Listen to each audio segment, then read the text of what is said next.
أعوذ بالله من الشيطان الرجيم بسم الله الرحمن الرحيم نحمده ونصلي على رسول الكريم وعلى آله وأصحابه أجمعين।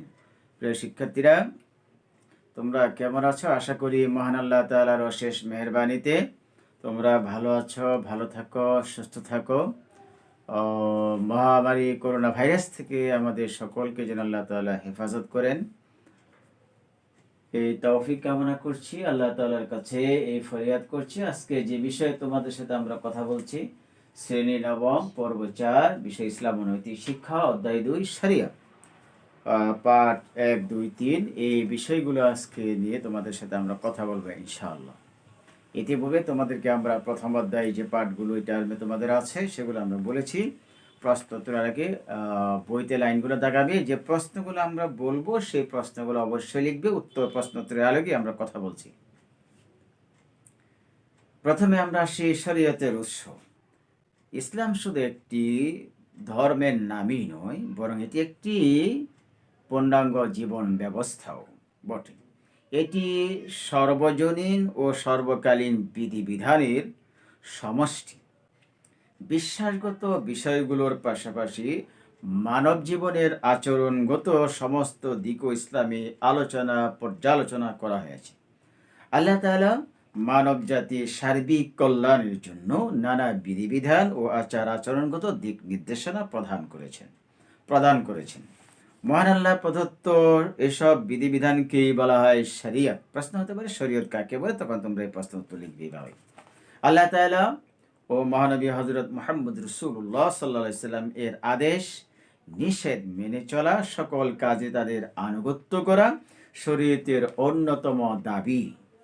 এগুলোর পরিপূর্ণ আনুগত্য অনুসরণের মাধ্যমে দুনিয়া ও আখিরাতে আমরা সার্বিক সফলতা লাভ করা যায়। এই অধ্যায়ে আমরা ইসলামের শরীয়তের পরিচয়, গুরুত্ব সম্পর্কে আমরা ইনশাআল্লাহ জানব। পার্ট 1, শরিয়া।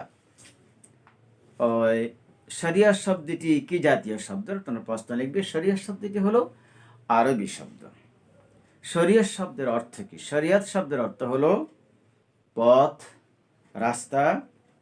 এটি জীবন পদ্ধতি, আইন কানুন, বিধিবিধান অর্থেও ব্যবহৃত হয়ে থাকে। ব্যাপক অর্থে শরীয়ত কি? ব্যাপক অর্থে শরীয়ত হলো এমন সুদৃঢ় ও সুস্পষ্ট পথ যা অনুসরণ করলে মানুষ সুষ্ঠু ও সুন্দরভাবে নিজ গন্তব্যে পৌঁছাতে পারে বা পৌঁছতে পারে। এরপরে তোমরা লিখবে শরীয়ত কি? ইসলামী শরীয়তের পরিভাষায় ইসলামী কার্যনীতি ও জীবন পদ্ধতিকেই শরিয়াত বলা হয়। এই লাইনটি তোমরা বসে থাকবে। ইসলামী পরিভাষা ইসলামী কার্যনীতি ও জীবন পদ্ধতিকে কি বলা হয়? শরিয়াত বলা হয়। অন্য কথায় ইসলামী আইন কানুন বা বিধিবিধানকে একত্রে শরিয়ত বলা হয়।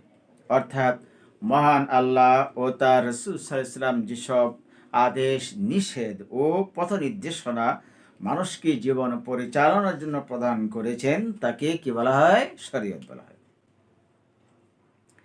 শরিয়ত সম্পর্কে মহান আল্লাহ সুবহানাহু ওয়া তাআলা ইরশাদ করছেন, বিসমিল্লাহির রহমানির রহিম, সুম্মা জাআলনাকা আলা শরিয়াতিন মিনাল আমরি ফাত্তাবি'হা ওয়া লা তাত্তাবি আহওয়া আল্লাযীনা লা ইয়ালামুন ওয়া লা তাত্তাবি আহওয়া আল্লাযীনা লা ইয়ালামুন। ইরশাদ হচ্ছে, অতঃপর আমি আপনাকে শরীয়তের উপর প্রতিষ্ঠিত করেছি, সুতরাং আপনি তার অনুসরণ করুন আর আপনি অজ্ঞদের খেয়াল খুশির অনুসরণ করবেন না। সূরা আয-জাসিয়া, আয়াত নাম্বার 18। এরপরে তোমরা একটি প্রশ্ন লিখবে। শরীয়তের বিষয়বস্তু এবং পরিধি কোরআন ও হাদিসের আলোকে বিশ্লেষণ করো অথবা ব্যাখ্যা করো অথবা পাঠ্য বইয়ের আলোকে ব্যাখ্যা করো। শরীয়তের বিষয়বস্তু ও পরিধি অত্যন্ত ব্যাপক। এটি হলো মানব জাতির জন্য সার্বিক ও পূর্ণাঙ্গ জীবন ব্যবস্থা। মানব জীবনের সকল বিষয়ের বিধিবিধান ও নির্দেশনা এতে বিদ্যমান রয়েছে। এ সম্পর্কে আল্লাহ সুবহানাহু ওয়া তাআলা ইরশাদ করেন, বিসমিল্লাহির রহমানির রহিম, আল ইয়াউমা আকমালতু লাকুম দীনাকুম ওয়া আতমামতু আলাইকুম নি'মাতি ওয়া রাদিতু লাকুমুল ইসলাম দীনা। ইরশাদ হচ্ছে, আজ আমি তোমাদের জন্য তোমাদের দিনকে পূর্ণাঙ্গ করলাম, তোমাদের উপর আমার নিয়ামত পরিপূর্ণ করলাম এবং তোমাদের জন্য ইসলামকে দিন জীবন ব্যবস্থা হিসাবে মনোনীত করলাম। সূরা আল মাইদা আয়াত নম্বর 3। সুতরাং বোঝা গেল যে ইসলামী শরীয়তের বিষয়বস্তু ও পরিধি অত্যন্ত ব্যাপক। মুসলিম মনীষীগণ, এই লাইনটা তোমরা অবশ্যই দাগাবে, এই প্রশ্নগুলো আসে।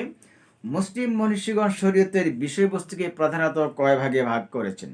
মুসলিম মনীষীগণ ইসলামী শরীয়তকে প্রধানত 3 ভাগে ভাগ করেছেন।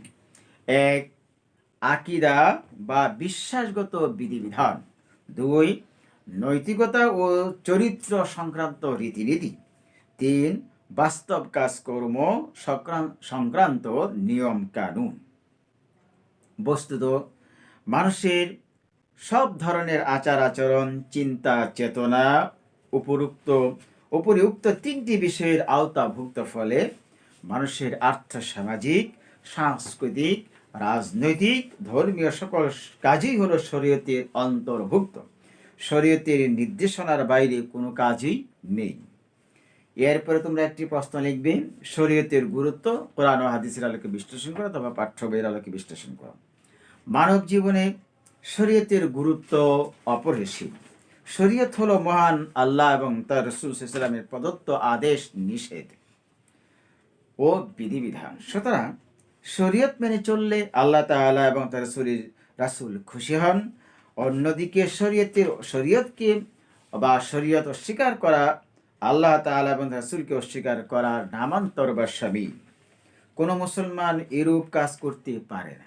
এমনকি শরীয়তের এক অংশ পালন করা আর অন্য অংশ অস্বীকার করাও মারাত্মক পাপ বা কুফরি কাজ। যে ব্যক্তি এরূপ করে থাকে তার জন্য কঠিন শাস্তির সম্মুখীন হতে হবে, শাস্তির ব্যবস্থা করা রয়েছে। আল্লাহ তাআলা বলেন, তবে কি তোমরা আফাতাকফুরুনা বিবাদিল কিতাব ওয়া তাকফুরুনা বিবাদ, তবে কি তোমরা কিতাবের কিছু অংশ বিশ্বাস করো আর কিছু অংশ প্রত্যাখ্যান করো? তোমাদের যারা এরূপ করে তাদের একমাত্র প্রতিফল হলো পার্থিব জীবনে লাঞ্ছনা গঞ্চনা, আর কিয়ামতের দিন তারা কঠিনতম শাস্তির দিকে নিক্ষিপ্ত হবে। সূরা আল বাকারা আয়াত নম্বর 85। শরীয়ত হলো জীবন পরিচালনার দিক নির্দেশনা। এর দ্বারা জীবনের নানা ক্ষেত্রে ইসলামী বিধিবিধান নিষেধ জানা যায়। কোনটি হালাল, কোনটি হারাম ইত্যাদি সম্পর্কেও জানা যায়। ফরজ, ওয়াজিব, সুন্নাত, নফল ইত্যাদি বিষয়েও জ্ঞান ও শরীয়তে শিক্ষার মাধ্যমে আমরা লাভ করতে পারি বা লাভ করা যায়। উত্তম চরিত্র ও নৈতিকতার নানা শিক্ষাও আমরা এই শরীয়ত থেকেই বিব্রত হয়েছে বা বর্ণনা করা হয়েছে। সুতরাং সুষ্ঠু এবং সুন্দরভাবে জীবন পরিচালনার জন্য শরীয়তের বিষয়গুলো অপরিহার্য এবং গুরুত্বপূর্ণ। তাছাড়া শরীয়ত আমাদের ইবাদতের পদ্ধতি ও নিয়মকানুন শিক্ষা দিয়ে থাকে। সালাত, যাকাত, সাওম, হজ ইত্যাদি কিভাবে, কোথায়, কোন সময় আদায় করতে হয় তাও শরীয়তের বর্ণনার মাধ্যমে আমরা জানতে পেরেছি বা পারি। আর্থিক পরিশুদ্ধি অর্জনের উপায়, পারিবারিক ও সামাজিক সম্প্রীতি ইত্যাদিও শরীয়তে ইসলামী শরীয়তের আওতাভুক্ত।